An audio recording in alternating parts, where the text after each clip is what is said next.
ನಮಸ್ಕಾರ ಸ್ನೇಹಿತರೆ, happy friendship day. ಹಾಗಾದ್ರೆ ಸ್ನೇಹ ಅಂದ್ರೆ ಏನು? ಸ್ನೇಹಿತರು ಅಂದ್ರೆ ಯಾರು? ನನ್ನ ಪ್ರಕಾರ ಸ್ನೇಹ ಅಂದ್ರೆ ಒಂದು ಸುಂದರ ಭಾವನೆ.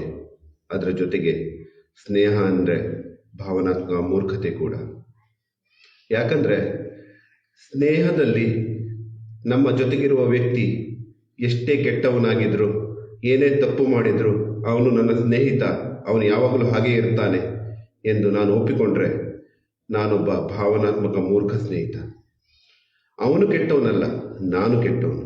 ಯಾಕಂದ್ರೆ ಅವನ ತಪ್ಪುಗಳು ಅವನಿಗೆ ಹಾಗೂ ಈ ಸಮಾಜಕ್ಕೆ ಹಾಗೂ ನನಗೂ ಕೂಡ ತೊಂದರೆ ಕೊಡುತ್ತೆ ಎನ್ನುವ ಸತ್ಯ ನನಗೆ ಗೊತ್ತಿದ್ರು ಅದನ್ನು ನೋಡಿಕೊಂಡು ಅವನಿಗೆ ಸರಿ ದಾರಿ ತೋರಿಸದೆ ಪ್ರತಿದಿನ ಬದುಕುವ ನಾನು ಅತಿ ಕೆಟ್ಟವನು. ಹಾಗಾಗಿ ಸ್ನೇಹಿತರನ್ನು ಹುಡುಕುವಾಗ ನಾನೊಬ್ಬ ಒಳ್ಳೆ ಸ್ನೇಹಿತನಾಗಬೇಕು ಎನ್ನುವುದು ನನಗೆ ನೆನಪಿರಬೇಕು.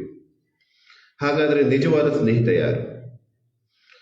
ನಾನು ಹಸಿವಲ್ಲಿದ್ದಾಗ ನನಗೆ ಊಟ ಕೊಟ್ಟು ನನ್ನ ಹಸಿವನ್ನು ನೀಗಿಸುವವನು ನಿಜವಾದ ಸ್ನೇಹಿತ ಅಲ್ಲ. ನನಗೆ ಊಟ ಕೊಡದೆ ಉಪವಾಸ ಹಾಕಿ ಸಾಯುವಂತೆ ಮಾಡುವವನು ಕೂಡ ನನ್ನ ನಿಜವಾದ ಸ್ನೇಹಿತ ಅಲ್ಲ. ಹಾಗಾದರೆ ನಿಜವಾದ ಸ್ನೇಹಿತ ಯಾರು? ನನ್ನ ಹೊಟ್ಟೆ ತುಂಬಿರುವಾಗಲೂ ಕೂಡ ನನಗೆ ಒಂದು ದಿನದ ಮೀನು ಕೊಡದೆ ನನಗೆ ಮೀನು ಹಿಡಿಯೋದು ಹೇಗೆ ಅಂತ ಕಲಿಸಿಕೊಡುವವನೇ ನಿಜವಾದ ಸ್ನೇಹಿತ. ಹಾಗಾದರೆ ಸ್ನೇಹಿತರಂದ್ರೆ ಅಲ್ಲಿಗೆ ಸೀಮಿತವಾ? ಅಲ್ಲ. ನಾನು ಆಪತ್ತಿನಲ್ಲಿದ್ದಾಗ ನನಗೆ ಸಹಾಯ ಮಾಡಿದ ಆಗಂತುಕನು ಕೂಡ ನನಗೆ ನಿಜವಾದ ಸ್ನೇಹಿತ.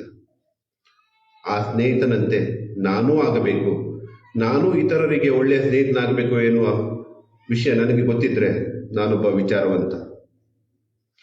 ಹಾಗೆ ಇವತ್ತಿನ ದಿನದಲ್ಲಿ ಸ್ನೇಹದ ಹೆಸರಿನಲ್ಲಿ ಮೋಸ ತುಂಬಾ ಆಗತ್ತೆ ಅಲ್ವಾ? ಹಾಗಾಗಿ ಸ್ನೇಹ ಮಾಡುವಾಗ ಸ್ವಲ್ಪ ಎಚ್ಚರ ಇರಲಿ. ಯಾಕಂದ್ರೆ ಒಂದು ಓಂ ಪಿಕ್ಚರಲ್ಲಿ, ಜೋಗಿ ಪಿಕ್ಚರಲ್ಲಿ ಶಿವಣ್ಣನ ಈ ಹಾಡು ಕೇಳಿದ್ರೆ ನಿಮಗೆ ಅದು ಅರ್ಥ ಆಗ್ಬೋದು.